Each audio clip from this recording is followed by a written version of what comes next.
YouTube, what it do? Listen, welcome back. Like to welcome you all back to the Wellness Tree podcast. We are starting it off talking about the book Mental Wellness Literacy.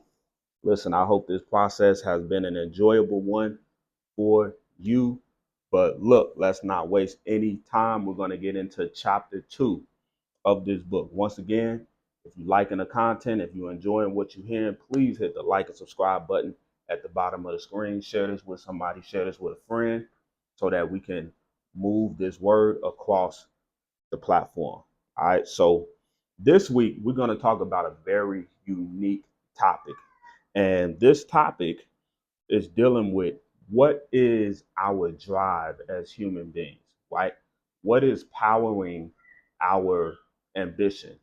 What is the power and the fuel behind what we use to motivate us to set us out to start to accomplish life goals? Listen, if I can be personal, I got a lot of life goals that I got going on right now, right? One of those life goals is getting into real estate, starting a business, um, coming into a place of financial freedom, right? And when we talk about those goals take a level of discipline and a level of courage that is that has to be extreme, right? So what it brought me to is what fuels that, right? What is the fuel behind our motivation? Because sometimes we have these goals and the motivations are unhealthy, right? And the reason why we have these goals deals with trauma and things that we have not been dealing with, issues within our life that we haven't been able to deal with or get to, and really solve the problems that are leading up to us having this specific identity about ourselves. Because a lot of times we live out of a place of brokenness, right? We live out of a place of undealt with issues and undealt with traumas. And these things begin to foster our identity, right? So I want to talk about that because I touched on that in chapter 2 and point 1, right? This section that I read out of my book, I want to read you this section. The hidden fact about brokenness, lack of healing, right? When we don't get healing, is that under the surface, it starts to build a false image of ourselves. This wall made of stone called trauma can start to form around our self image and become hard to break down. Right? So let's dig into that. A lot of times we go through different things in life. We have failures, right? We have goals that we set out to reach that we're unable to reach, we're unable to complete. Or we have set out to set this goal, we set on the path of completing this goal, and we ended up coming up short. And a lot of times we go into the inner self critic where we start to beat ourselves down. Just a quick story about that. I remember a time when I was in CDL school, right? I was in a school and I was working to get my CDL. And I had a very hard instructor. And this instructor was he was just a hard guy to please in my eyes. So I thought. Right.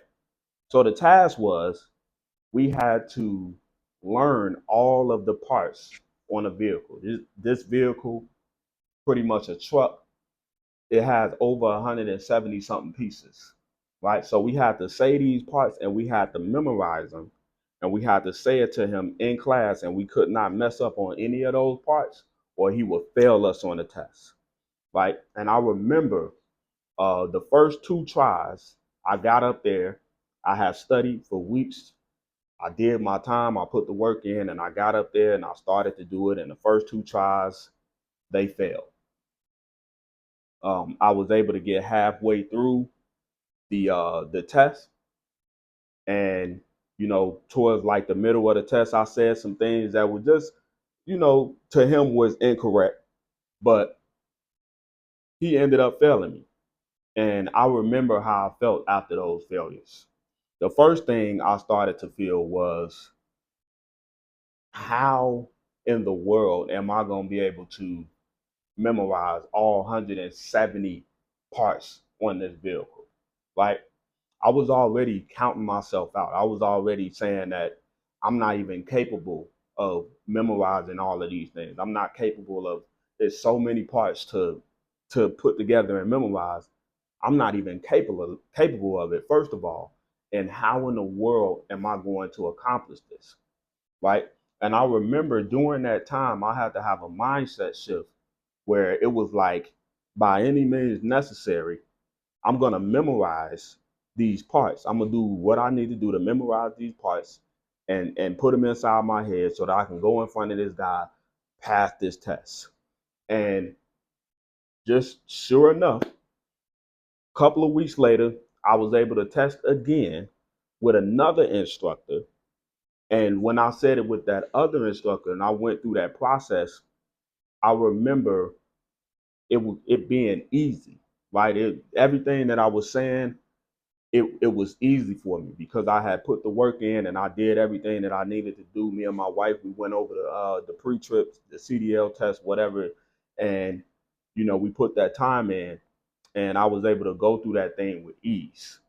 But the reality of that situation was, in order for me to change the outcome of that situation, I had to change my mindset concerning my confidence level as far as me being able to pass that test. Right. So I could not allow for those failures and those shortcomings to begin to become a part of my identity.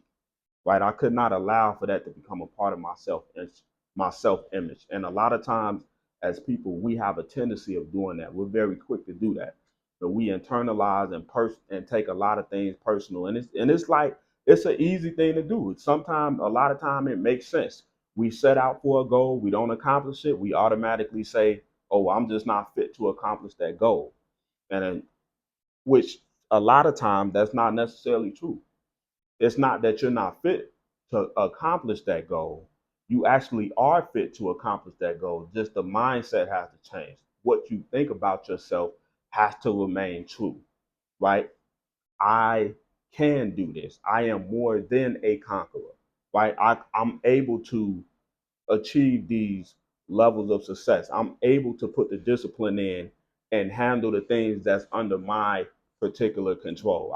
I am strong enough to be able to handle those things, right? So it always comes down to self affirmations and what it is that you are saying about yourself that is going to dictate your outcome. That's going to dictate the end result as far as having those goals, right?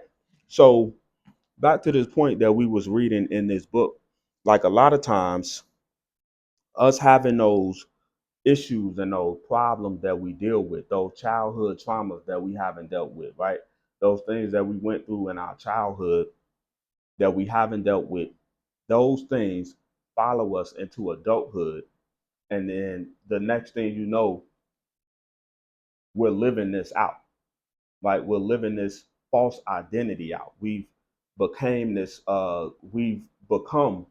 all of our failures and our shortcomings, right? So that's one thing that we want to change. We want to start to change that. We have to, first of all, do the work to build our confidence and become, self sufficient and become people that can live from a place of stability and confidence, right? We have to do the work to get to that place, and then we have to remain in that place. We have to make sure that we are always keeping ourselves within that mind frame, right? Which brings me to the second part. The second part out of the chapter that I want to open up is culture teaches us, and this is a good one. Culture teaches us to live from a place of pain and hurt, right?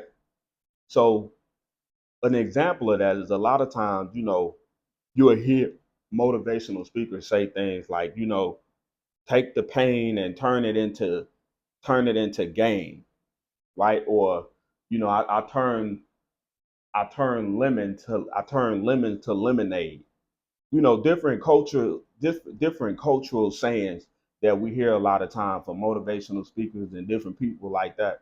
And we try to live our life based on that, where our motivation is coming from the shortcomings, it's coming from the pain, it's coming from the failures, it's coming from the cards we felt like we was dealt. That's another one. Well, the cards I was dealt in life wasn't the best cards. So, I had to make the best out of that. And don't get me wrong, those are powerful stories most of the time.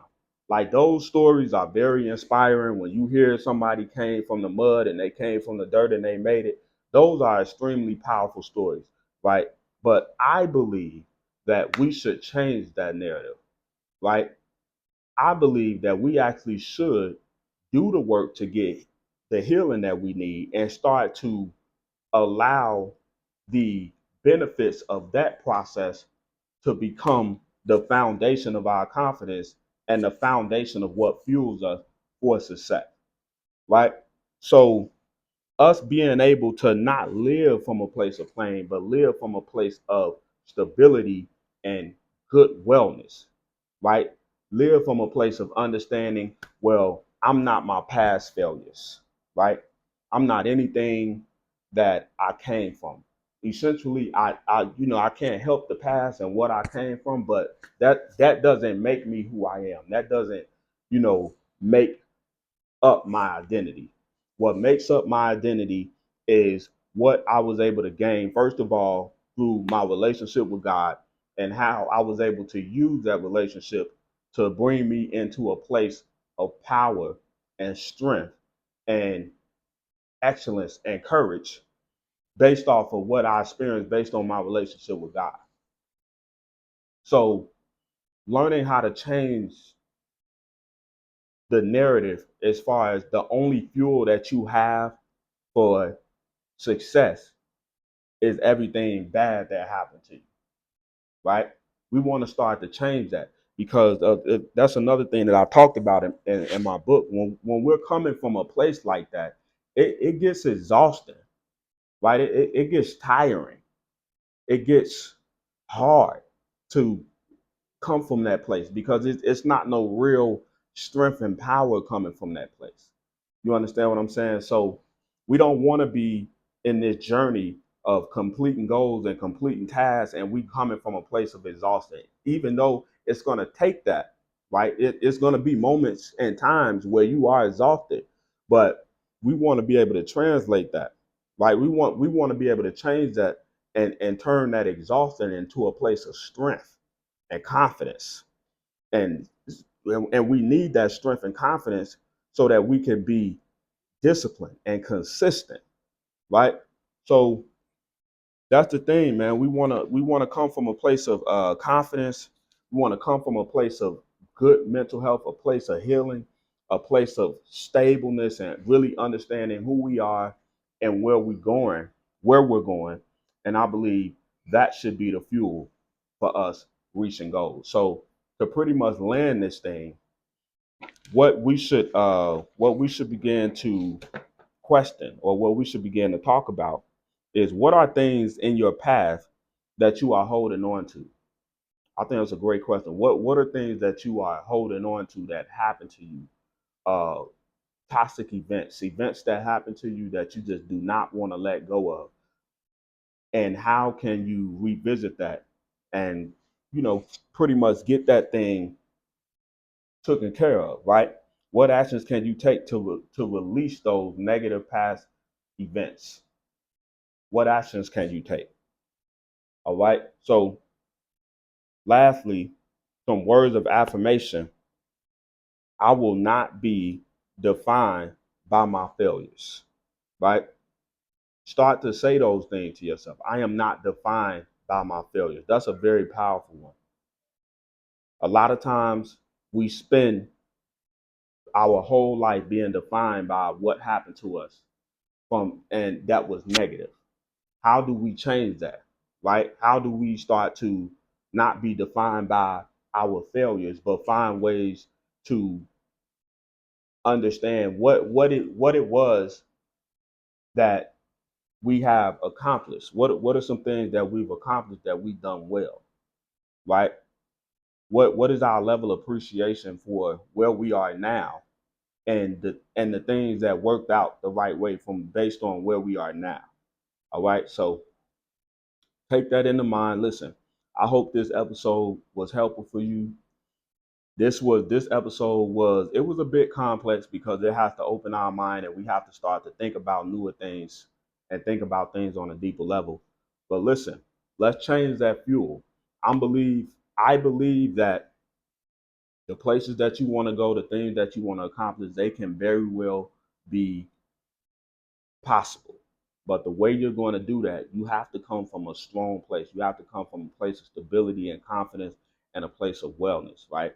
So we don't want to live from our past traumas and live out of things that happened to us that caused us to fail, but we want to live from a place of stability. We want to live from a place of understanding that, yes, what happened happened, but that does not dictate who I am and where I'm going.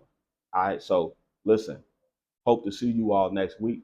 Once again, hit the like and subscribe button at the bottom of the page. If you like the content, share it with somebody, share it with a friend, and let's grow. All right. Peace.